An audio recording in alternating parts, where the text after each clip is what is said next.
どうも皆さんこんにちは、あきらです。2026年最新版おすすめのねカメラをやっていきたいなと思っております。いやー、毎年やってるこの大人気企画ですが、僕たちのチャンネルたくさんのねカメラのレビュー動画をおすすめしてきていますよね。そこで今年ねカメラを始めたい、今年ねカメラを買ってみたいっていう方に向けて、今買うならこれだなっていうのがね結構明確にありますので、ちょっと今回はね7選厳選してきましたので、皆さんにねお届けしていきたいと思います。で、今回ね価格と用途に合わせていろいろと選んできたんですが、ただねやっぱちょっと絞るの難しすぎて、厳密には7選ではないんですが、いろいろとね皆さんの用途に合わせてお勧めできるかなと思いますので、皆さんにとって最適なカメラをね見つけていただければすごくね嬉しいなというふうに思っております。で、少しね現実的な話をすると、個人的にね予算10万円以下っていうのはちょっとねお勧めがしづらいです。というのもね、もう今はこのね iPhone ですよ。この iPhone のねもう画質が本当に良すぎて、この iPhone 17 Pro のレビューも出しましたけど、もう十分なんですよ。これで撮れる写真とか映像が結構もう綺麗すぎて、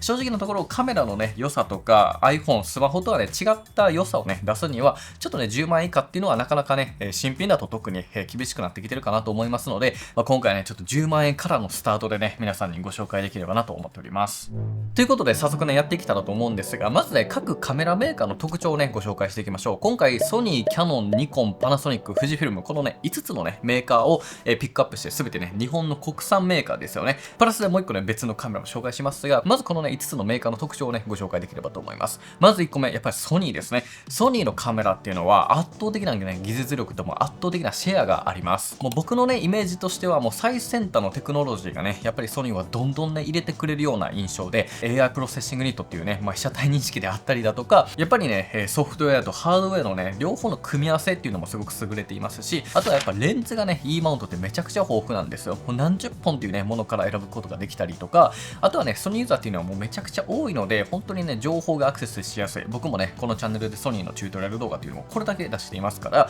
やっぱりねこう購入した後にも迷わないっていうね良さがあるかなと思います。で、次キヤノンですね。キヤノンっていうのはやっぱり色のね美しさであったりとか、総合力のね高さがやっぱり特徴かなと思います。特にやっぱりね人物のスキントーン、人肌のね美しさっていうのがねすごく定評があって、ポートレート撮影とかにもねすごく強いですし、あとはね結構グリップの握りやすさとか、人間広告に基づいたような設計にもなっているので、直感的な操作がね非常にやりやすかったりします。で、あとはやっぱり RF レンズのね高解像高画質なね光学性能っていうのも非常にね楽しむことができたりとか、ラインナップがね非常に豊富なので、エントリー向けのね EOS シリーズから、Vlog 系のね、V シリーズとかね、あとは、シネマ EOS とかね、本当にいろんなラインナップでステップアップできるようなカメラにもなっています。で、次ニコンですね。ニコンはねここ数年が激アツなんですよね。そもそもね、信頼性があるメーカーだなと僕のイメージとしてはあります。堅牢性であったりとか、過酷なね撮影環境にも耐えることができるね、そういった、ボディのね頑丈さとか、そういったところももちろんありますし、僕のイメージとしては、風景とかねネイチャー系の、撮影、報道とか、ドキュメンタリーとかね、そういったような過酷なところでの、撮影にもねたくさん使われているような印象です。で、Z マウントのねレンズも非常にね解像力が高くて、ディティールもいいですし、あとは最近で言うとね、レッド社を買収した、シネマカメラ映像業界でもね非常にこう第一線で活躍していたこのレッドっていうねメーカーを買収したことによって、もう動画性能とかね動画向けのカメラっていうのもね今後もさらにね充実してくるというところで、結構ねここに来てまだねイケイケのメーカーさんにもなってきています。で、次パナソニック。パナソニックはね、パナソニックカメラというよりかはルミックスブランドというねカメラを展開しておりまして、どちらかというと動画性能がね非常に定評のあるようなメーカーだと思います。動画撮影といえばねもうパナソニックと言われるぐらいのね時代もあったぐらい、ソニーとルミックスというのはね、動画撮影動画性能というところが非常にね充実していて、なおかつ、画質が本当にね美しい状態です。僕もねルミックスのカメラってたくさんレビューしていて、いろんなね作例動画もお届けできているかと思うんですけれども、やっぱりルミックスの色っていうのはね、ちょっと他のカメラでは出せないような、そんなね透き通った、空気感、人肌、人物のね美しさっていうのをね引き出すことができる、そんなねカメラメーカーだと思っています。で、最後は富士フィルムですね。富士フィルムというのは、どちらかというとね撮影の体験、撮影の醍醐味を味わうような、そんなねメーカーでもあるかなと思っています。もちろんね、性能もいいですし、最近のね富士フィルムのカメラって画素数も十分あるし性能も十分なんですけど、やっぱりねフィルムシミュレーションというですね、実際のフィルムをね模倣したいろんなねカラーをね一瞬で変更して、いろんなねフィルムシミュレーションを楽しむことができる、そんなね、一番の特徴があったりします。で、その他デザインにもね非常にこだわっていて、クラシックなねデザインの操作だったり、レトロな外観、もう本当に所有欲をね満たしてくれるような美しさがありますので、やっぱりねカメラをね楽しむ、カメラをこう持って出かけたくなるっていうところで言うと、富士フィルムはね、本当に強いね、そんなカメラかなと思っています。では、まずはじめ、エントリー向けとして、初めてね、写真や動画をね、楽しんでみたいカメラというものを知ってみたいという方におすすめなものが、まずはこちらですね、キヤノンの EOS R10 というね、カメラになっております。このカメラね、マジでエントリーにはね、すごく十分な性能を持っています。キヤノンのね、ミラーレスカメラになってくるんですけれども、まずこのカメラのセンサーの大きさ、これね、APS-C センサーというものをね、搭載しています。もうこれはね、スマホとか比べてもね、だいぶ大きなセンサーの大きさになりますし、後ほど紹介しますが、フルサイズのカメラと比べたら、もちろんね、小さいサイズにはなるんですが、スマホとかね、アクションカメラとかよりもはるかに大きなね、センサーの大きさとなっています。こっちがフルサイズカメラですね。でね、このセンサーのね、大きさが大きくなるとどうなるかというと、単純にね、光を受光できる面積のね、サイズがセンサーの大きさになりますので、より多くの光をね、受光することができます。それによって、暗い場所でのね、撮影にも強くなったりとか、あとは背景がね、ボケやすいっていうような特徴があります。なので、センサーのサイズが大きければ大きいほど、背景はボケやすく、ノイズも乗りにくいといった形になります。で、主要なね、センサーサイズを全部並べてるとこんな感じで、APS-C センサーというのはフルサイズの1個小さいね、上から2番目と言っても過言ではないぐらい、厳密にはね、中盤デジタルっていうね、もうちょい大きいのがあるんですが、基本的にはフルサイズがね、一番大きいぐらいで考えてはいいと思うので、それの1個下のサイズということになりますね。で、画素数がね、2400万画素ありますので、写真もね、十分綺麗に撮ることができますし、なんと動画性能がね、最大 4K の60フレームまで撮れますので、ちょっとね、クロップがかなり入るんですが、4K のね、スローモーションの映像も、バンバン撮れちゃうような、そんなね、カメラになっています。なんといってもね、この見た目と可愛さですね、これだけ小さなボディで、たくさんね、楽しむことができるし、このね、カメラの一押しポイントは、ここ、フラッシュですね。これフラッシュをね、使って撮影することができますので、ちょっと実際にやってみると、こんな感じですね。はい。こんな感じで実際にフラッシュをね、焚いて撮影をすることができます。ちょっとこうレトロというか暗いところでもね、しっかりと被写体を照らしてあげて撮れると。これがね、意外と最近のミラーレスカメラってこれついてないので、これはね、エントリーカメラならではのね、魅力だなと思っております。で、モニターもね、バリアングルモニターと自分のね、方に向けて撮影をすることができるので、非常にね、使いやすい構造になっています。あとはね、ちょっとバッテリーがね、小さいタイプのね、サイズのものになりますので、めちゃくちゃ持つわけではありません。とはいえ、全然ね、これでも十分楽しむことができますので、本当初めてのね、ミラーレス一眼として入門としてはめちゃくちゃね、いいんじゃないかなと思っております。一方でね、動画の方が楽しみたいという方はこっちの方がいいです。こちら R50V というね、カメラで、多分ね、これセンサーほぼ一緒なんですよ。こちらも APS-C センサーで、スペックがね、ほとんど一緒なんで、多分一緒のセンサーだと思うんですけど、動画重視ならこっちがいいかなと思います。これ何が違うかっていうと、これね、もっとね、動画撮影に特化していて、例えばね、縦向きの撮影の時にも、この UI がね、縦向きにできるんですよね。基本カメラって横でね、メニューがあるんですが、これ縦にしても同じね、縦向きのメニューで変えれるので、TikTok とかショート系のね、動画も撮影しやすい。で、あとはここにね、ファインダーがもうないんですよね。こっちにはファインダーがあるので、しっかりと覗いて撮影をね、することができます。で、このカメラね、6K のオーバーサンプリング 4K になるので、同じ 4K 動画でやったとしても、めちゃくちゃ綺麗なんですよ。本当に綺麗なんですよね。僕、キヤノンさんとのね、取り組みでね、ドイツのドレスデンというところにね、これを持って、クリスマスマーケットをね、巡ってきたんですけれども、この動画ね、全部この R50V だけで撮っています。で、しかもいいレンズを使ってあげれば、もう描写力結構エグくて、この映像をね、すべてこのね、たった10万円で購入できるカメラで全て撮影をしています。普通にめちゃくちゃ綺麗じゃないですか。でもちろんね、こういった10、18mm のね、レンズを使って、ちょっとこれ暗いかなっていうところがあったんですけれども、それでもね、全然綺麗に撮ることができたし、意外とやっぱね、APS-C センサーなんで背景が十分ボケてくれるなというような印象がありました。で、一方欠点としてはやっぱ手ブレ補正かな。あんまりやっぱ強くない電子手ブレ補正があったりはするんですけど、ちょっとやっぱね、歪んじゃうのと、四隅がね、ちょっとぐにゃっとはしてしまうので、やっぱこの辺はスマホの方がね、結構効きはいいかなっていう印象はあります。で、レンズに関しては、シグマのね、10、18mm のレンズが一番おすすめかなと思います。この純正のやつでもいいんですけど、これちょっと F 値がね、暗くなっちゃうので、これはちょっと後ほど紹介しますが、レンズはね、ちょっと純正よりもシグマの方が明るくていいかなとは思いますかね。はい、ではね、続いていきましょう。次もね、エントリー向けではあるんですけど、ちょっと値段を上げて、もうちょい満足度を高めようというところになります。次がはい、こちらでございます。ニコン Z52 というカメラですね。これね、めちゃくちゃ名機だと思いますね、個人的に。このカメラも、はい、APS-C センサーをね、搭載していて、十分な、必要十分な大きさになっています。画素数もね、2000万画素と必要十分ありますし、動画もね、4K60 フレームで撮影をすることができますと。で、手ブレ補正もね、電子手ブレ補正とかで、正直ね、EOS R10 と大差はないんですよ。ただ、結構作りがね、すごくいいんですよね。この質感、バリアングルもね、ここすごい硬くて、なんか、ボディのね、満足度結構いいんですよね。このね、Z5-2 も実はこれね、フラッシュがありますので、これもね、しっかりとフラッシュをした撮影が楽しむことができます。僕、これ結構使ってて、これちょっと工夫なんですけど、こうフラッシュを撮るときに若干ね、撮った瞬間にカメラをね、振ってあげると、こんな感じでね、シャッタースピードも遅くしてあげれば、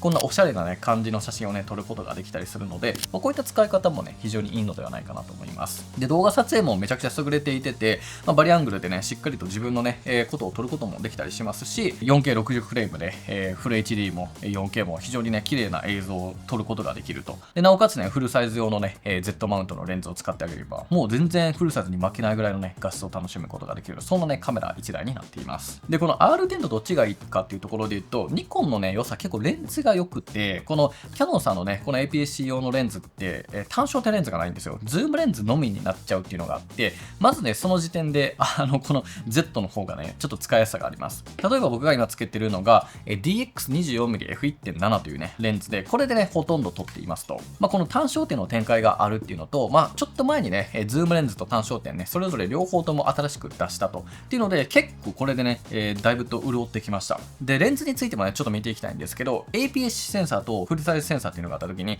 基本的に APS-C には APS-C レンズ、フルサイズにはフルサイズレンズを使ってあげたらいいんですが、ただ、マウントが統一されている場合は、それらを両方使うことができるんですね。例えばこれキヤノンのね、カメラになりますが、キヤノンの場合は、両方とも RF マウントなんですが、この APS-C 用が RFS レンズで、こっちが RF レンズかな。で、ソニーもニコンも一緒なんですよ。で、これを両方とも付け替えて撮影することができます。なので、この EOS R6 のフルサイズ用にも APS-C 用が付きますし、逆に APS-C 用の方にもフルサイズ用のレンズがつくんですよね。だから両方使うことはできます。ただ注意点として、フルサイズの方に APS-C のものをつけると、ちょっとね、画角のクロップが、結構入ってしまうというので、どっちかっていうと、フルサイズのレンズを APS-C に使うことの方が、柔軟性があるというかね、問題なく使うことができます。で、レンズのね、見方について、まずね、紹介しておこうと思うんですが、じゃあ、例えばこんな感じで見ていきましょう。こっち単焦点レンズ、こっちがズームレンズというものになるんですが、こっちのズームレンズというのは、そのままズームがね、できるようなレンズになっていますね。で、こっち単焦点レンズっていうのはズームができません。代わりにこの F 値っていうのが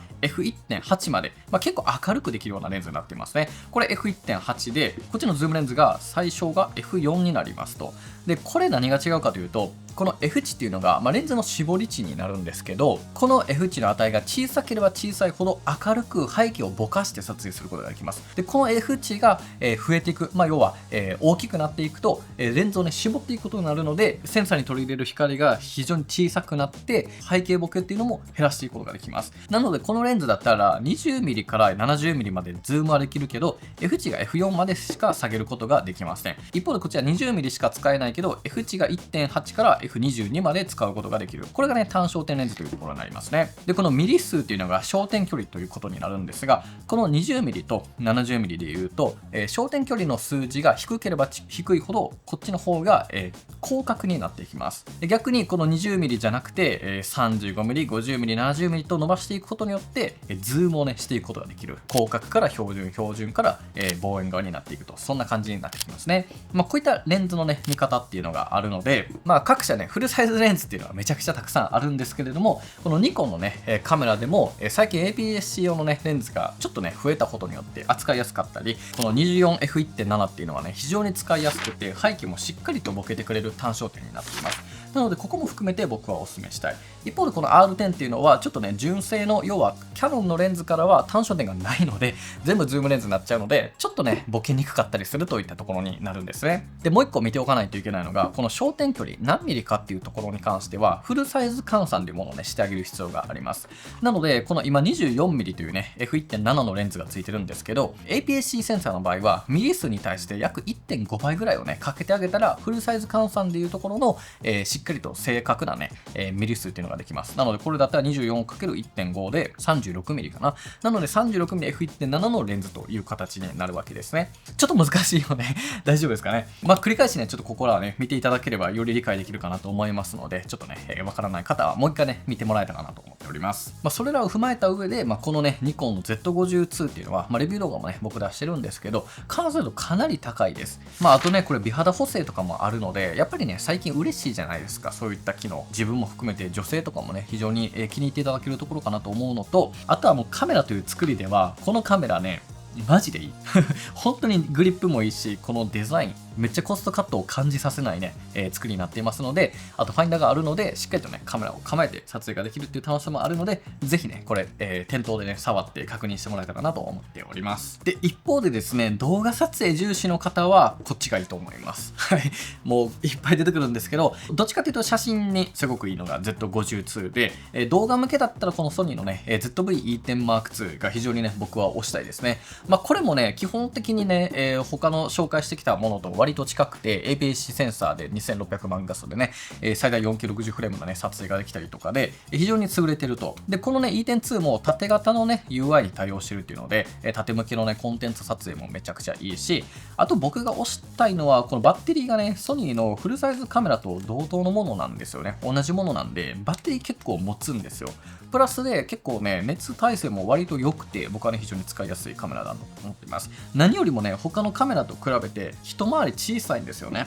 R50V よりも比べて、もうさらにね、もう一つ小さくなりますし、で、上面のこの大きなマイクですよ。これによってね、音も綺麗にね、撮ることができたり、あとはね、美肌補正モードもあるので、動画であったとしても、非常にね、綺麗に撮影をすることができますと。で、なんといってもやっぱソニーのね、魅力として、レンズをたくさん使えるっていうのがあったりだとか、あともうそもそもね、このカメラのセンサーが FX30 というね、ソニーのシネマラインのね、一つの機種と、多分同等のセンサーが入ってるんですよ。だから映像がマジで綺麗なんですよ。映像仕様がめちゃくちゃいいかなと思います。で、僕もね、ちょっとレビュー出してるんで、よかったら見てほしいんですけど、で、さらにね、年末ぐらいにソニーがね、E10-2 のね、動画性能をちょっとアップグレードさせて、4K120fps っていうね、撮影ができるようになったんですよ。で、さっきから言ってるね、この 4K60 とか120とかって何なのかっていうところで言うと、FPS っていうのはフレームパーセカンドの略になるので、1秒間に何枚の画像の集合体で動画を作るかっていうのが、一つの指標になります。例えばこの 4K30fps っていうのは1秒間に30枚記録するので、そのまま当倍で再生することができるんですが、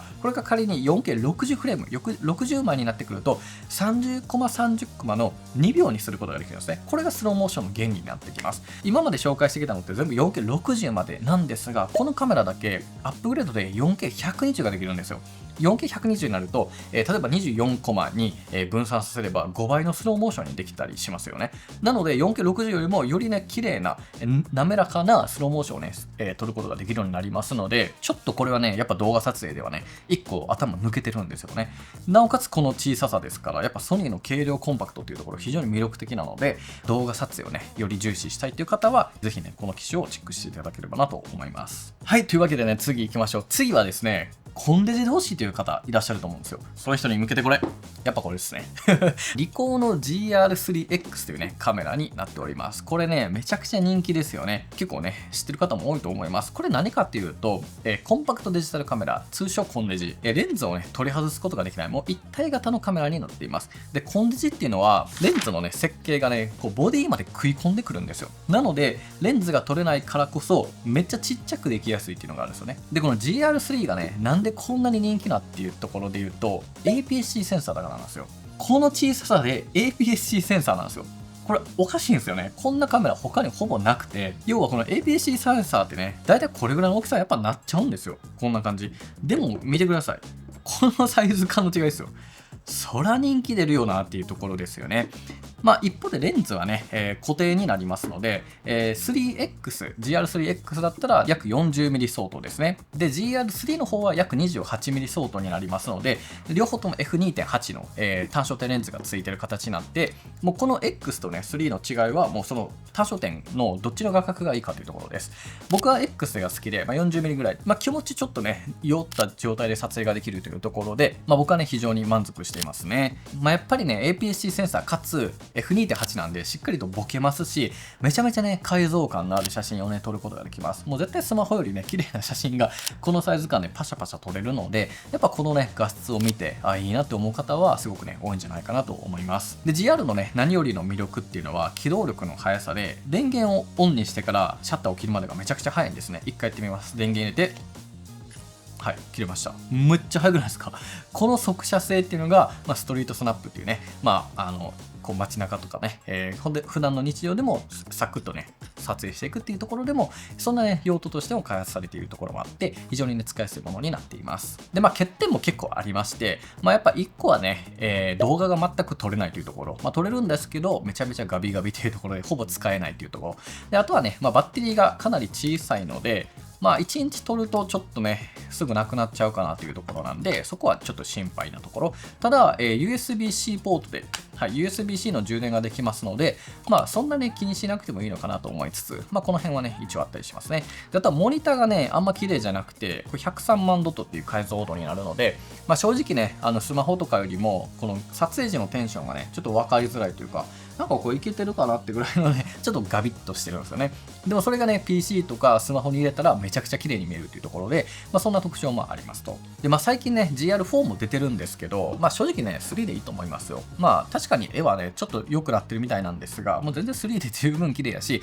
5万円とか上がっちゃうなら、もう全然こっちでいいと思います。で、3X に関しては、リコーでね、公式で抽選販売がまだね、多分あるのかなとか、あとは最近ね、中古ショップとかだと、結構ね、在庫もちょっとずつ出てきたりはしてるので、新品はね、なかなか買いづらいんですが、だいぶとね、弾数は増えてきたかなと思いますので、一昔前よりは、かなり買いやすくなってるんじゃないかなと思いますね。ぜひですね、GR3 のレビューも気になる方は、こちらチェックしてもらえたらなと思います。はい、というわけで次はですね、しっかりとカメラを始めたいという方向けにご紹介できればなと思います。次は、この子ですかね。はい、ニコン Z5-2 になります。これはフルサイズカメラになりますね。今回初登場のフルサイズのカメラですね。さっきの APS-C のカメラに比べて、ちょっと一回り大きくなってしまいますし、センサーの大きさもこのようにね、やっぱりもう 1.5 倍のサイズ化になりますので、やっぱね、ちょっとこっからは別のね、ものになってくる感じが正直ありますね。ニコンのカメラの今の中で最もね、買いやすいフルサイズミラーレスと言っても過言ではないんですが、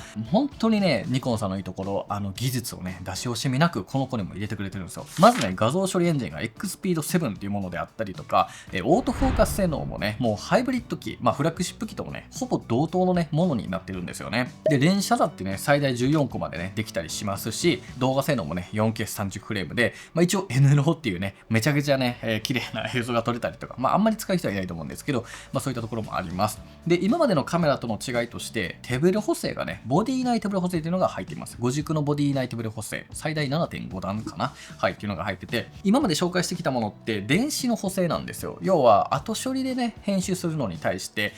一部ね、レンズ内にもあったりするんですけど、ただこの子からはボディの中に光学でね、電子補正っていうのが入っているので、手ブレ補正性能がめちゃくちゃよく効いてきます。で、ファインダーもね、369万ドットありますので、今まで紹介してきたカメラよりも、ちょっとね、ここのファインダーの中の綺麗さっていうのも、ここからね、パワーアップしてくるといったところがあります。だから写真を撮ってでも非常に楽しいような、そんなカメラですね。で、外観とかボディの作りもね、またこれニコンさんめちゃくちゃ良くてね、このバリアングルのこのはい、耐久性の高さ、全然壊れなさそうだし、僕が好きなのはこの SD のね、スロットもこんな感じで、めっちゃしっかり作られてて、すごく開きやすいんですね。でも、2枚 SD カード入れることができますので、ちょっと業務用途としても使えそうなぐらい、非常にね、充実してるようなカメラになっています。で、撮れる写真とかはね、もう本当問題なくて、もうめちゃくちゃ綺麗ですね。僕もね、意外とこれプライベートでね、使わせていただいている機会が結構あって、これ全然自分で購入したものなんですけど、人物の写真も、動物僕はね、愛犬がいるんですけど、その写真もやっぱオートフォーカスがめちゃくちゃ優秀なので、瞳にね、しっかりと食らいついてバシャバシャ撮りまくれるんですよ。こういう瞳レベルでね、抑えるっていうのがやっぱ GR とかではなかなかできないので、素早く動いちゃうね、ペットとか動物とかそういった、飛行機とかもね、いろんな乗り物とかも、このね、カメラであればしっかりとね、抑えることができる。そんなね、カメラになっています。重量が 700g と、こっからはね、それなりに重くなってしまうんですが、でもこの完成度で約23万円ぐらいかなっていうのは、本当に始めるならすごく使いやすいカメラなんじゃないかなと個人的に思いますかね。ということで次はそんなねフルサイズカメラをもうちょい小さく楽しみたいよっていう方向けにご紹介したいものがあります。それがこの子ですね。はい。超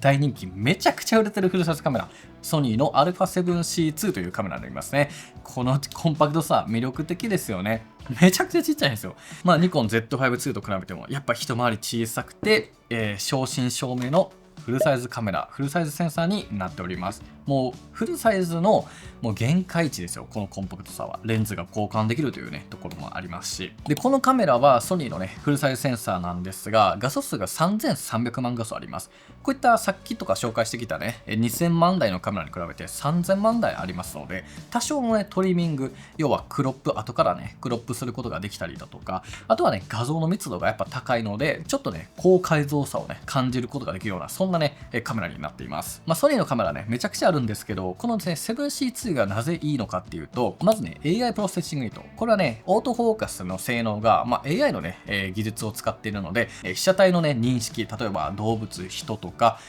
鳥とか列車とか飛行機とか、そういったものを認識させて自動でね、切り替えて撮影ができると。あとはね、手ブレ補正がダイナミックアクティブ手ブレ補正っていう、もちろんね、高額の手ブレ補正入ってるんだが、ソニーの今ので手ブレ補正の最高技術、ダイナミックアクティブっていうのが使えるカメラなんですね。これもともと使えなかったのがアップデートでできるようになりました。もう 7C2 に関してはね、僕散々ね、紹介してきてるので、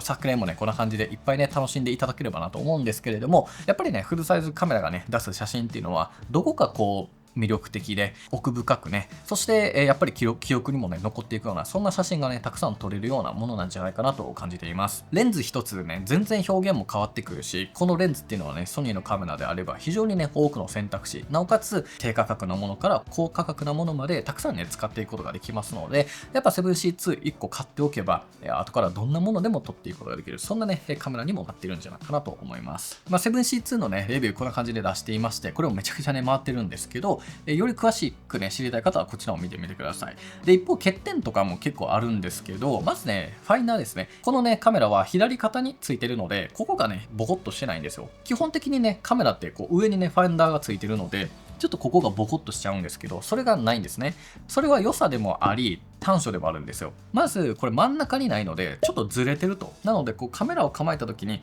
本来の光学ってセンサー真ん中にあるので、本来こんぐらいで見ないといけないんですね。それがちょっとずれちゃうんですよ、こんな感じなので、ちょっと光軸ずれっていうのが発生するのと、あとはファインダーのね画質がマジで良くなくて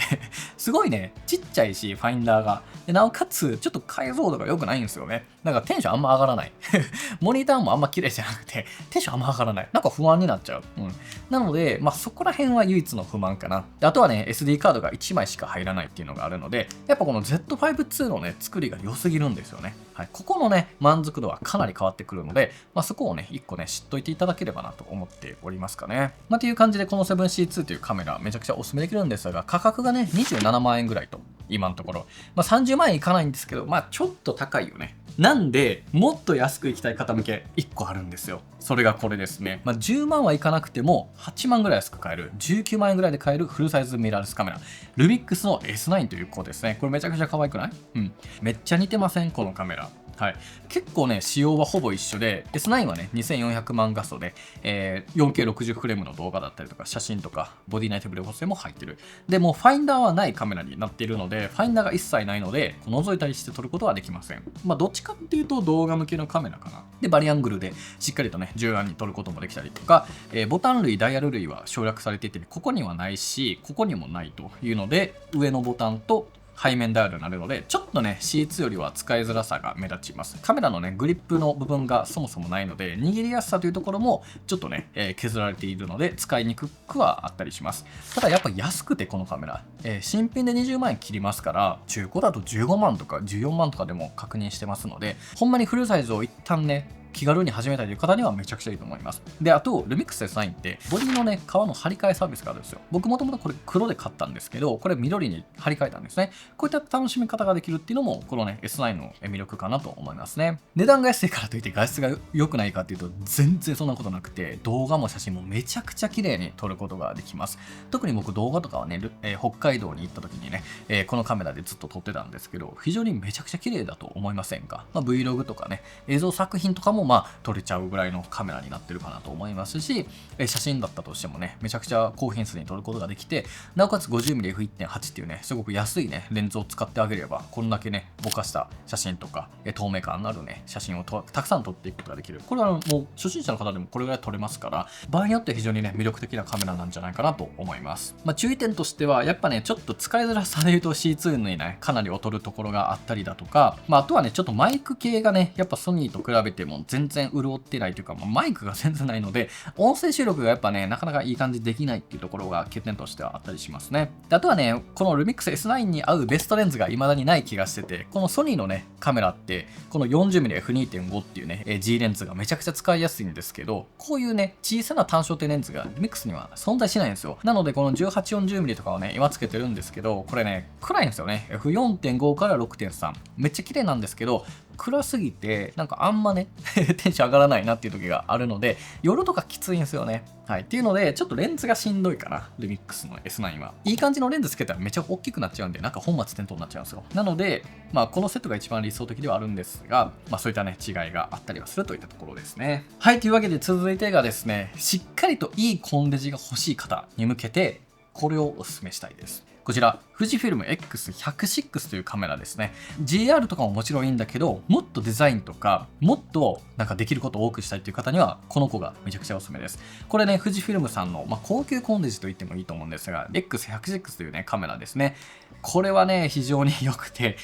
これね、発売からね、今もなお新品購入が難しいカメラになってます。もう2年ぐらい経つんじゃないかな。ただ中古だとだいぶ玉数はで23万円ぐらいで買えるので、もちろん新品を上回るような価格では今はないので、もともとね、これ新品28万円ぐらいで、出た時は30万以上で取引されてたんですけど、今はね、だいぶ落ち着いて中古でもしっかりと買いやすくはなってきているカメラになります。ただ新品はまだ買えないかな。このカメラ何がいいかっていうと、もうね、すごくいいんですよ。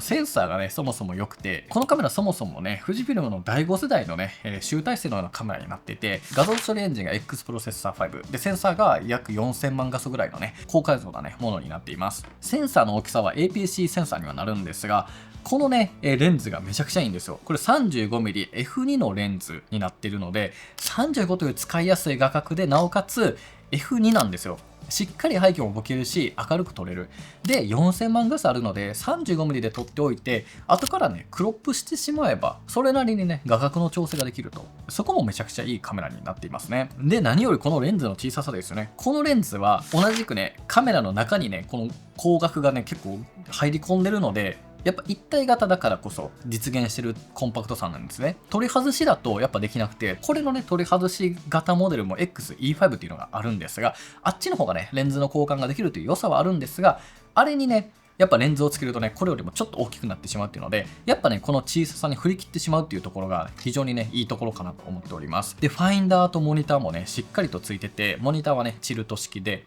ファインダーもね、300万画素ぐらいあるので、結構綺麗に見えるんですよね。XE5 よりもね、ファインダーとモニターのね、綺麗さがよく合ってるので、ここはね、非常に使いやすいです。で、このね、カメラのめちゃくちゃいいところが、皆さんここの窓見といてくださいね。これがですね、今僕 EVF をね、覗いてるので、皆さんから僕の目は見えてないんですよ。で、この EVF っていうものを OVF に切り替えると、わかる？今僕の目見えましたよね。これ OVF、要は、ただのね、ガラス窓を通して見ることができる。これにね、切り替えて撮影することができるんですよ。どういうことかというと、この状態だったら本当にね、今見えてるものをね、見ながら撮影できるんですけど、これを EVF、ここに今電子ビューファインダーが入ったんですね。これで電子的なファインダーとして使うこともできるんですよね。これやばくないですか？なんと贅沢なめちゃくちゃ楽しいんですよ、これがね。正直ね、OVF はあんま使わないんですけど、こういったことができるという、そのワクワク感というかさ、そんな良さがあるカメラなんですよね。で、このダイヤルとかだってさ、このちょっとレトロなクラシックなね、存在感がありますし、一応動画もね、4K60 フレームが撮れたりだとか、もうマジでね、性能もすごくいいカメラになっていますね。で、あとはね、やっぱり富士フィルムといえばのフィルムシミュレーション、こんな感じでね、いろいろと変えて、動画とか写真のね、カラーを変えていくことができて、非常にね、楽しく撮影をね、することができるカメラになっています。僕もね、このカメラで本当に多くのね、写真とか、思い出とか記録してきましたけど、やっぱりね、これめちゃくちゃいいですよ。スマホとは全然違う空気感で、なおかつ富士フィルムのね、やっぱフィルムシミュレーションを使えば、ちょっとね、こう懐かしさのあるね、写真だって撮ることができるし、自分だけじゃなく誰かにね、渡して撮ってもらうっていうところでも、気軽にね、簡単にね、撮影ができるというところで非常にね、使いやすいカメラになっていますね。で、あとはね、このカメラの決め手となったのがね、僕的にはこれかな。はい、フラッシュ入ってるんですよ。フラッシュ入ってるんですよ、このカメラ。もう最高。本当に欠点が少ないね、カメラになってるような気がしていますね。このカメラもね、渾身のレビュー動画出してますので、興味ある方はぜひチェックしてみてください。カラーはね、ブラックとシルバーの2色展開で、非常にね、満足できるカメラだし、所有欲もね、満たされるような、そんなカメラだと思っています。欠点は値段。もう高すぎる。28万円新品。高すぎる。だけ。はい。他はもう最高のカメラになっています。はい、という感じでだいぶと紹介してきましたが、最後の項目ですね。しっかりとがっつりとカメラを始めたい、そんな方に最後おすすめのものを紹介して終われたらなと思います。今2026年なんですが、去年ですね、各社がスタンダードよりちょっと上ぐらいで、もう今カメラしっかりやりたいならこれを使ってくださいっていうのをね、各社出したんですよ。ブワーって出たんですよね。なんで今、このタイミングでの動画がね、非常に作りやすいっていうのがあるんですが、そんなね、ベストカメラというか、これを買っておけば間違いないっていうのはこれになります。ソニーの α7V というカメラになりますね。これはね、非常に完成度が高くて、しっかりと前モデルからも進化してくれた。で、なおかつ値段がね、思ったよりめちゃくちゃ高くなかった。そんなカメラになっています。ご存知の方多いかと思いますが、紹介していきましょう。約3300万画素の Beyond XR2 を採用した AI プロセッシングユニット込みのソニーのフルサイズミラーレスカメラになっています。センサーももちろんフルサイズのカメラですね。で、写真動画性能問題ありません。秒間ね、最大30コマの連写ができて、動画撮影も最大 4K、120fps のね、超スローモーションの映像をこんな感じでね、非常に綺麗に美しくね、撮影をしていくことが可能になっています。このカメラの良さは、ソフトウェアだけじゃなくて、外観、ハードデザインもすごくいいんですよね。ここのモニターがチルト式にできると、引くこともできて、なおかつこれがそのままバリアングルになるんですよね。これが一番完璧なモニターだと僕は思っています。故障のリスクはね、高くなっちゃうんですけど、なんでいいかというと、例えばこのバリアングル運用ができるということは、こういった縦向きのね、撮影もやりやすかったりとか、